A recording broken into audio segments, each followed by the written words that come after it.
Okay, all right. Hi, everyone.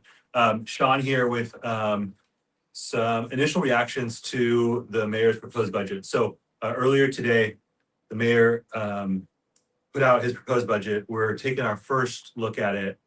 We have some initial responses as we get through this process, and wanted to give you all a little bit of insight as to how we are thinking about this as we read it, and that sort of thinking will guide us all the way through. As a reminder, I think it's really important that we kind of step out beyond the numbers and really think about what it is that we're trying to be as a city. That is the context for the budget.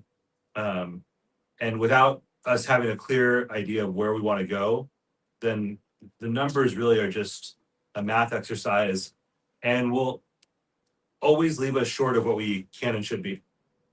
So for us in District 9, we believe that San Diego should be a place that works for San Diegans. We believe that every family in every neighborhood should be able to afford to live here, to feel safe, and be proud of the city where they live and where their kids are growing up. We believe that that means libraries, parks, and rec centers that feel good to spend time in, where roads and sidewalks are safe, we've got a healthy environment, and our workers are treated with dignity and respect. And this part's so important. We need our young people to be able to see a real future for themselves here. And then one thing that we will not do is kick today's problems down the road till tomorrow. That's happened for too long in this city, and it's a big reason why we are where we are. So as we're reading what the mayor has proposed, there are a couple things that are on the positive side. And I'll kind of start there. We did see that our housing instability prevention program and the eviction prevention program, two programs that the council has been really committed to funding over the years, those do maintain funding. The housing instability prevention program in particular, this is a really important program. The council actually, we created that program. And what it does is it provides a small amount of subsidy or funding to families who are living on the edge. And it's for seniors, it's for families with young children and people with disabilities. It's super effective, it's super cost effective. And again, it is folks who are close to homelessness, but not homeless yet. And it does make all the difference for them staying housed and staying off the streets. So funding for those two programs, that program and the eviction prevention program has been maintained. That's a very important thing because the best way for the city to make progress on homelessness is to prevent homelessness before it starts. And these are really effective programs for doing that. So that is definitely a highlight. I'm glad to see that and appreciate that the mayor prioritized that. On the other end of the spectrum, though, there are some things that I'm finding pretty concerning, especially as it relates to parks, libraries, our rec centers. These are incredibly important departments. Our library department, our parks and rec department, the folks in those departments work so hard. People love their parks, they love their libraries, they love their rec centers, and they don't just love them because they like the way it sounds to have a park or a library or a rec center in their neighborhood. They love these things because they like to make a difference in their lives. And the cuts that we're seeing right now, it looks like there could be some real impacts to those departments. So libraries jump out, they're going to take a big hit. And what we're seeing here is a couple things. One that I'll say that I know that the community had huge concerns about, and I understand why. The Office of Child Youth Success, this is an office that we created in partnership with community.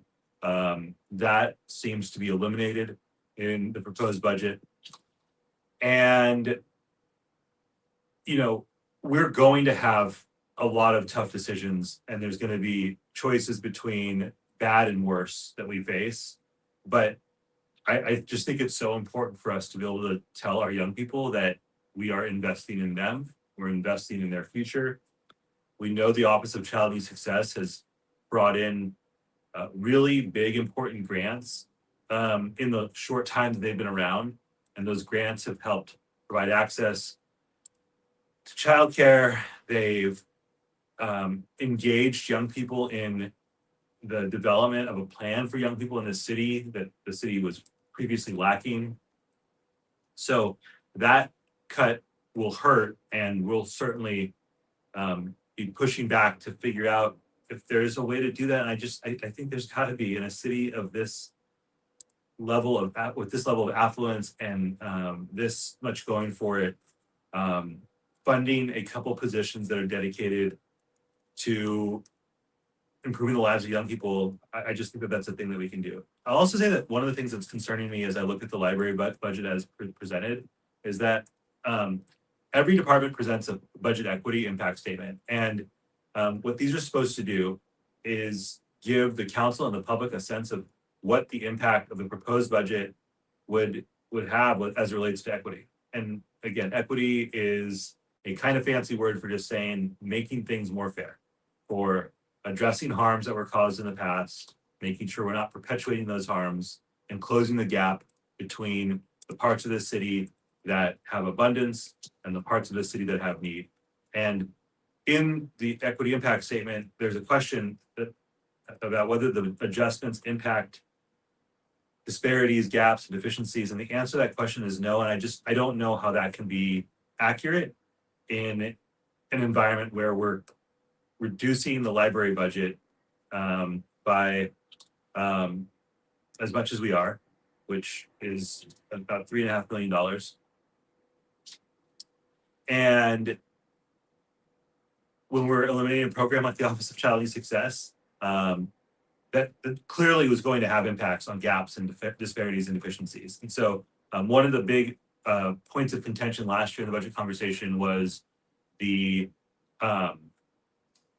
way that the council was frustrated with how information was being presented to us, not feeling at times like we were being told that what we were seeing was what we were actually seeing. And at one point I said that I felt like the council and public was being gaslit, as specifically as it relates to equity and the commitment to equity in the budget. And so I'll just say that this part is concerning to me, that we're not acknowledging that these impacts would have a negative impact on equity. As moving on to Parks and Rec, this I will say, there's at least some. I appreciate the transparency here. There's a clear acknowledgement of what this budget could do in terms of impacts on disparities, gaps, and deficiency.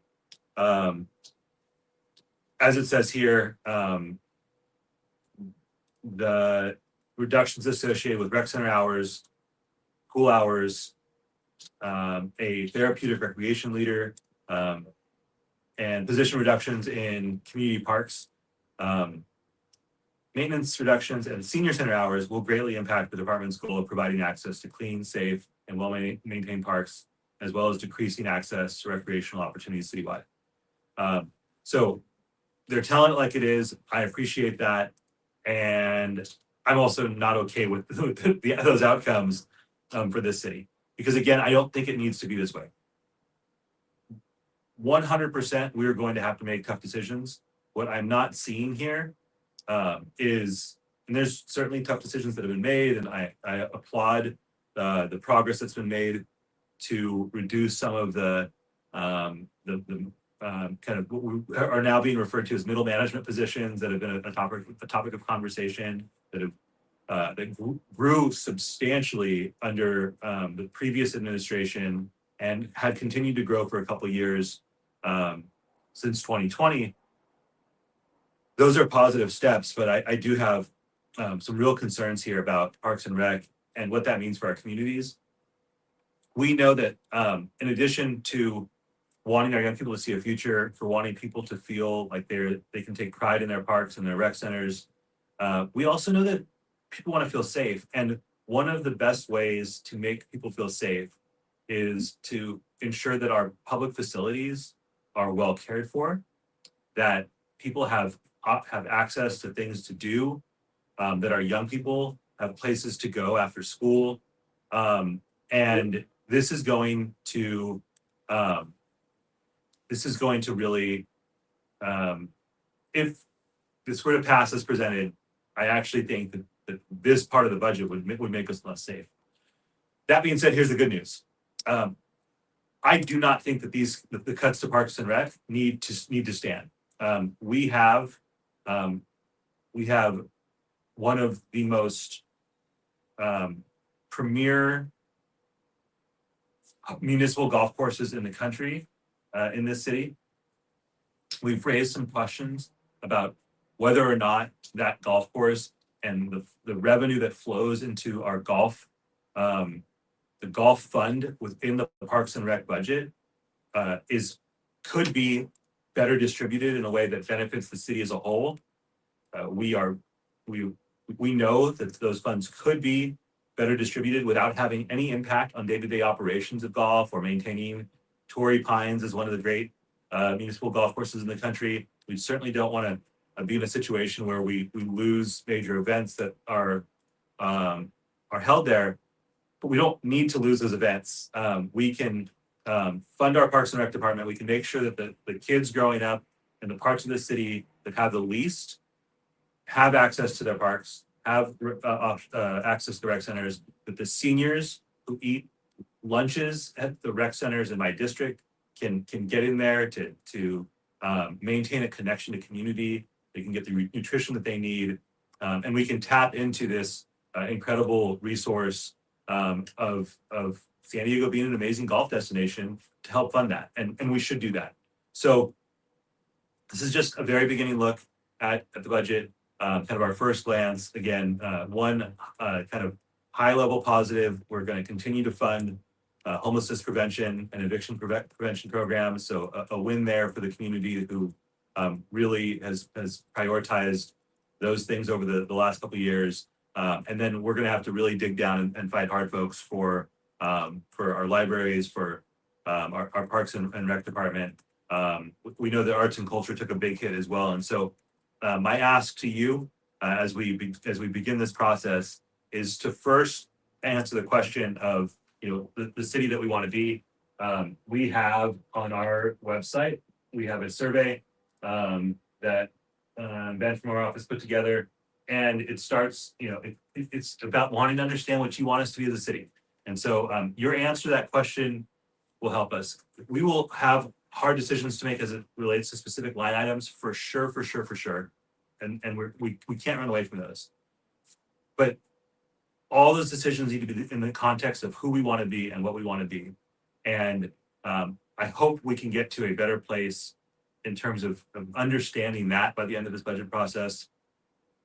And while the budget in front of us is balanced in terms of the dollars and the cents, the math, it feels imbalanced in terms of its moral impact, and imbalanced in terms of its equity impact, and imbalanced in terms of pointing us in the direction that I think we should be headed as a city, which again works better for the people who work hardest here, and works better for young people who want to see a future in this city. So please engage, please fill out the survey, please stay engaged in the process. Your voices really do matter in this process.